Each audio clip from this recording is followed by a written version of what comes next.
before we dive into the world of vampires in the Marvel Cinematic Universe, don't forget to subscribe to our channel and hit the like button to stay up to date on the latest Marvel news and updates.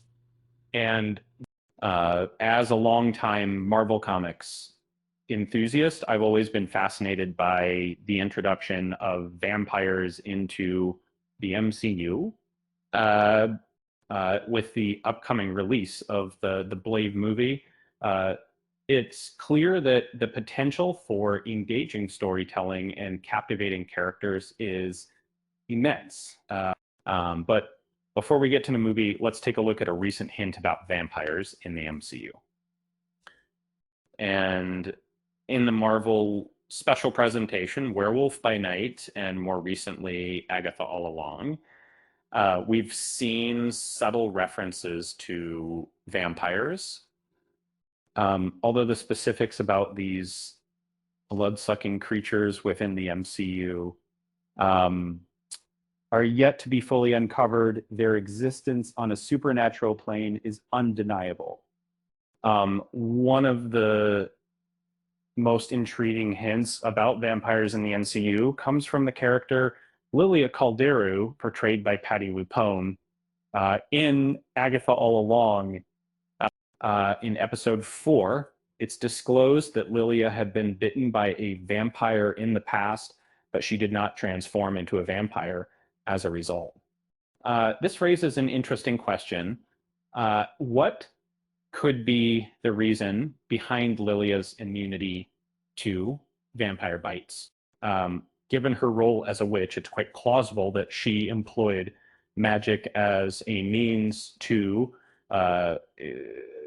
halt this metamorphosis.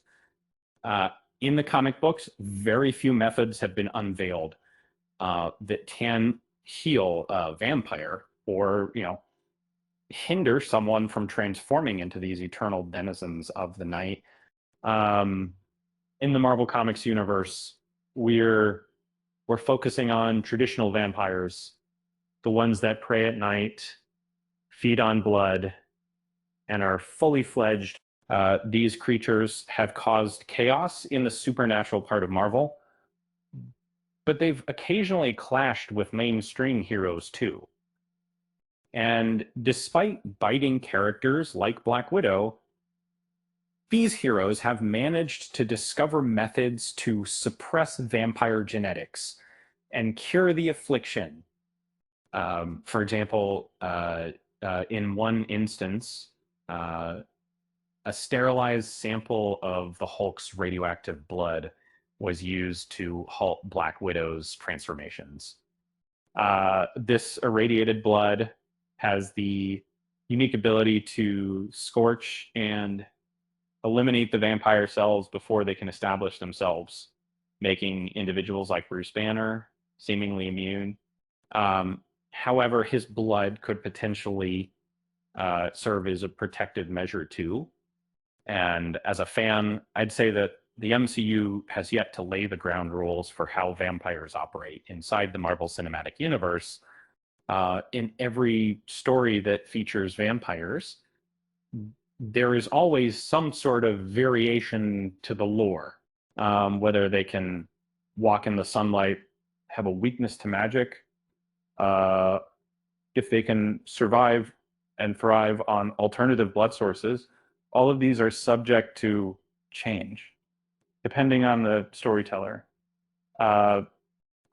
Given their widespread appearance in other tales, there's an understanding about the name vampires that Marvel may capitalize on before the release of Blade. However, it's likely that a comprehensive examination of these creatures will occur primarily in the upcoming film. And as a character with a direct link to vampires and who is half vampire himself, Blade will need to clarify his role within the broader MCU, explain how he has managed to remain concealed until now, and reveal survival tactics in truth. And on a lighter note, I guess you could say that vampires are a bloody good addition to the MCU, Uh, with that said, thanks for watching, and until next time.